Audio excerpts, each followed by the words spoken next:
Ssaabasajja Kabaka Ronald Muwenda Mutebi owookubiri olunaku lwaleero asiimye n'alambula Amasiro g'e Kasubi okulaba omulimu gw'okugazzaawo we gutuuse.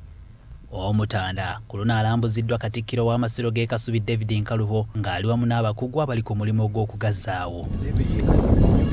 Kubanga omulimu guno si gwakuddamu nkya.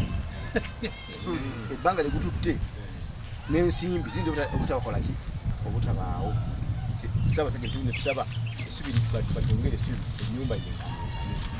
Omulyango guli ogwa wankaaki ojjukira ennyumba yaffe eri enkadde gwe gwalinga gweraga bwe guti nga gulimu kasuli kubwe kati akasozi nga gwe gweraga nti guno muki kati bw'ogiraba eringa ng'eyenkanankana.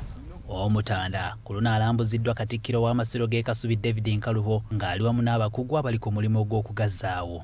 Bene asiimye nnyo bonna abakwasiddwa omulimu guno okuli Oweekitiibwa Kaddu Kiberu abajje Insu Buganda Associates ssaako n'abalala. Oyo bamuyita ye Kiwanuka FL yali akola ne project manager Mwami Jonathan Subuga bwe bakola oli akiikiridde BHTB enaali Nyakalo muzzukulu wa wano Omumbejja omwoyo ogwa Buganda guli ogwagala nnyo mukama wange akugina era akoze bulungi nnyo okutambuza omulimu tasobola kumala wamu ne musajjawo Subuga Jonathan nja kumwebaza nnyo mu maaso g'omukama wange asaba okkiriza osiime musajjawo akoze akolekiddala bulungi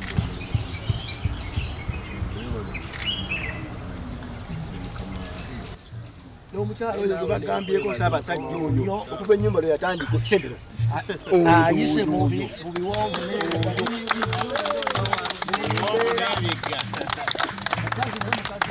abeera wano kugulaawo abeerawo. Omulimu gw'okuddaabiriza Amasiro g'e Kasubi gututte ebbanga okuviira ddala mu mwaka gwa 2010 nga kampuni yajje Insu Buganda Associates yaguwoomamu omutwe. Kyokka we twogerera omulimu ogw'okuzzaawo Amasiro gano gunaatera okuggyibwako engalo ng'enteekateeka ezisinga obungi ziwedde.